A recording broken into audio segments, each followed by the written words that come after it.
Hi, I wanted to hop on and do a flip through of the journal I just finished up. Sorry, I'm shaking the camera here. She is a standard size journal, 8 by 5. I created her using a file folder, some coffee dyed fabric, muslin, and I coffee dyed all of what you see on the cover here. So the lace, the doilies, appliques, the flower, as well as the doily and applique and lace up here on top. This opens up. This is coffee dyed cardstock. This image is not coffee dyed. This is just printed. The lace in the background and the cheesecloth here, and then the journal is stitched around the entire journal. So let's open her up. She does tie closed with this sari silk tie closure. This is not coffee dyed. She also has some beads down below. I'm hoping I'm in frame here. Yes. Let's scoot her over a little bit. Okay, here we go. So we have the cardstock, coffee dyed cardstock here. It is stitched.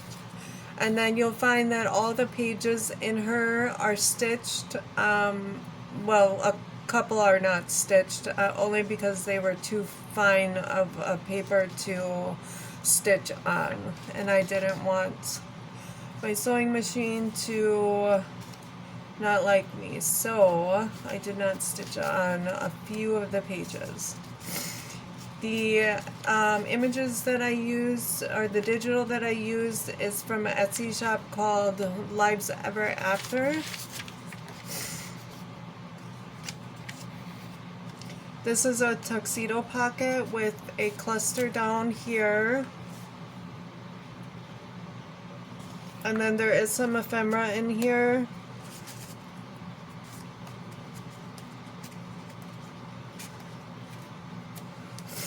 And it is a tuck as well.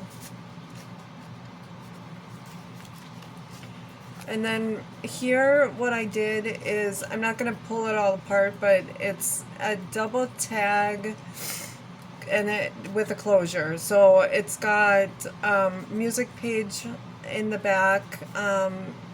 There are grommets here to hold the tags and the coffee dyed paper and vintage letter in place. And then I just did this cute little tool on the top here, just gave it some pink color.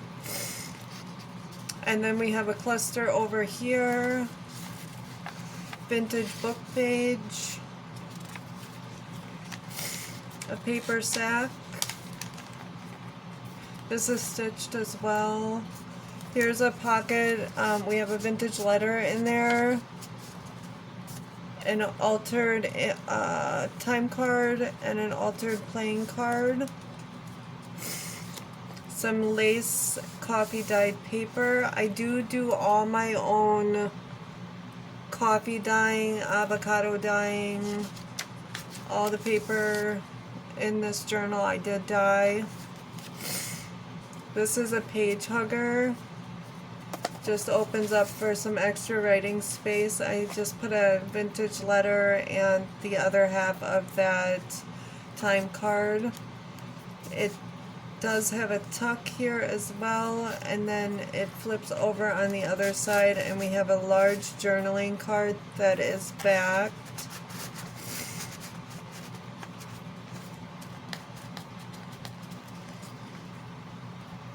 A altered playing card, and then a little cluster here.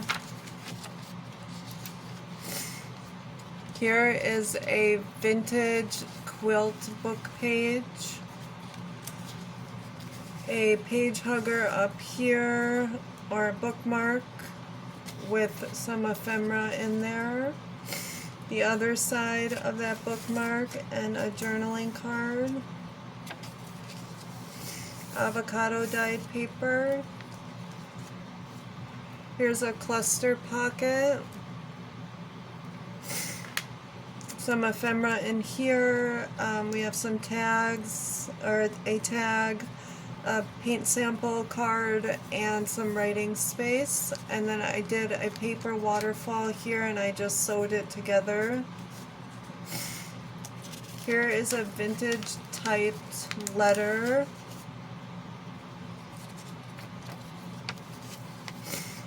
A tuck with a tag. Here is the center of the journal, and this is a printed doily, so I just ran it through my printer and printed on it and then glued it right in the center. Side loading pocket. Here is a journaling card, collage journaling card. A vintage letter. That other side of the avocado dyed paper, and here is another cluster pocket with 2 tags and some ephemera pieces in there. Another journaling card and some coffee dyed paper being held in by that bookmark. Lots of good writing space in this journal.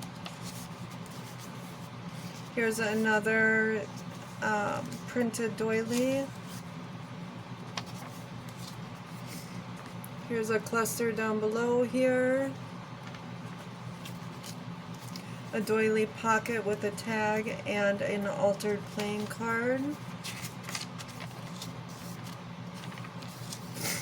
The other side of that lace dyed paper. Here's another cluster pocket. And some ephemera pieces in there. We have a tag and an altered playing card and just a scrap piece of paper. There's a cluster over here. Another cluster on a vintage book page. Music page. Good writing space. This is a secret writing space. This pulls out, and you can pull it all the way out. You just have to kind of shimmy it right back in there.